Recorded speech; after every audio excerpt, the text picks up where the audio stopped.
Hey guys, it is Tristan with Nerdette's Newsstand, and this week in comics was really bad. Just absolutely awful. DC had nothing. I didn't buy anything this week, and Marvel had one Spider-Man that was not worth looking into, in my opinion, but I kind of wanted to do like a top 5 for this year. The year as a whole, like what has been consistently good and what has been something that I've, consistently read, and most people probably will disagree because that seems to be how it is with my pull of comics, but for number 5, I picked Injustice vs. Masters of the Universe, and I did like He-Man when I was younger, and the reason I really love this is because Tim Seeley does a great job with Injustice. I always loved that line. Since the first issue, I've been reading it. It's been my favorite Elseworld story. It's been my favorite Batman story. My favorite bad Superman story. It's been, everything about it is good. Now this is a little different, but it does a good job of incorporating, the two worlds. It does a good job of kind of making you wonder what's going on unless you read it. I think there was one Wednesday I didn't read it till like 8 o'clock, and CBR had basically spoiled it. I hate when they do that, but yeah, so it has been very, very good. For number 4, I picked Ninjak, and I've always been partial to Ninjak just because I've been reading it for so long, but Matt Kinn does a really good job with the 7 Blades of Master Dark. So if you haven't read it, it's really worth it. 27 I think just came out, and it kind of ended things, and it was a really good roundup, and it was consistently good. I haven't had any bad comics come from Ninjak this year that I can honestly say that were kind of even meh. They were all really good. The next 3 are pretty predictable. I got Red Hood, and that has been good even from Red Hood and the Outlaws to now we're seeing Red Hood the Outlaw. Lobdell has done an amazing job with developing this character and kind of taking him through, the arc with Batman.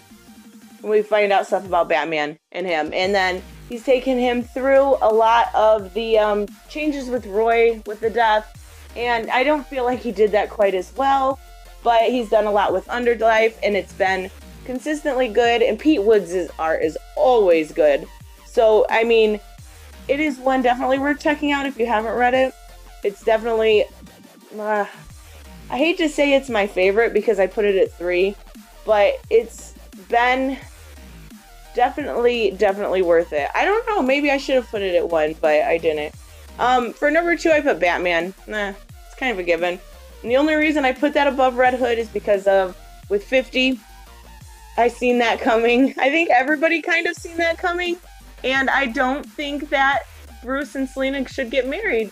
I really don't. I think that, I guess the best way to put it is I think that Bruce Wayne loves Batman more than he could ever love Selena, and I think that prevents him from ever being happy. I think that prevents him from ever actually getting married, but even since 50, which was like, I think in July, we've seen like this slow decline in his mental faculties, and it's been really well done. I like the way Tom King writes people, and I've said that a lot. He writes a very good person, and he kind of does them a lot of, he tends to go into their mental health a little bit more than most writers, and I like that. I like learning about the psyche of a character, and I think he does a really good job with that, and we've seen that slow decline to where he's kind of losing it at this point, and even at the end of 60, if you haven't read 60, close your ears. When we see Thomas show up, like, I never ever expected that. Never once thought that that was going to be a twist in this. I didn't expect to see Thomas, and I'm not even sure at this point how he survived with the collapse of the Flashpoint universe, but I don't know. It's been really well done. Now, this is kind of one where everyone's going to freaking say how bad it is, but I have Heroes in Crisis for number 1. Oh shit, you know what? I actually had an honorable mention. So before I should have said Heroes in Crisis, I said Immortal Hawk for my honorable mention just because I just started reading this, so I'm not caught up. I think I'm only on 2 or 3. But for what I have read and for what I've heard, it's been very, very good.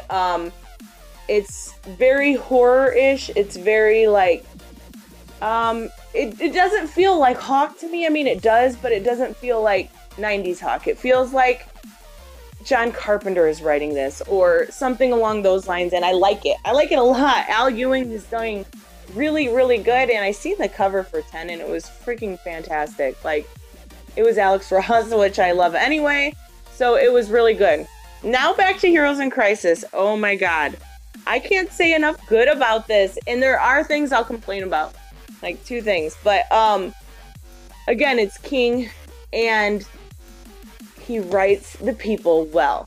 He writes to their mental state. He writes, like when we seen Ivy, for instance, we seen her, you know, and that cute little relationship between her and Harley.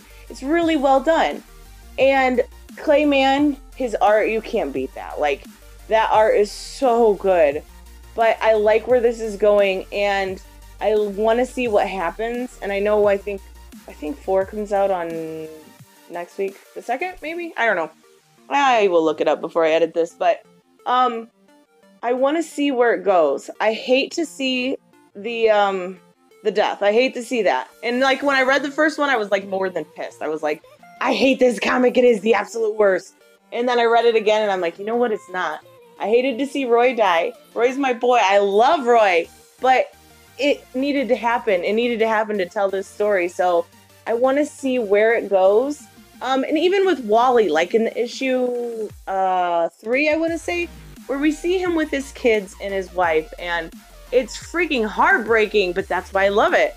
That's what makes it good, is that like tug at your emotions. And that is one I actually really get excited about because it's so good. I want to see where it goes, though. I want to see the explanation of why we're seeing Batman and Superman reveal their identities on tape when they know they're being recorded. I want to know how he's going to justify that. So we'll have to see.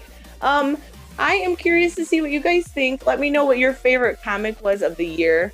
I mean, you don't have to do a top 5, but I'm curious to see if anybody thinks it's Heroes in Crisis. Oh god, I doubt it. But I love it. I love it too much. I will see you guys in the next one.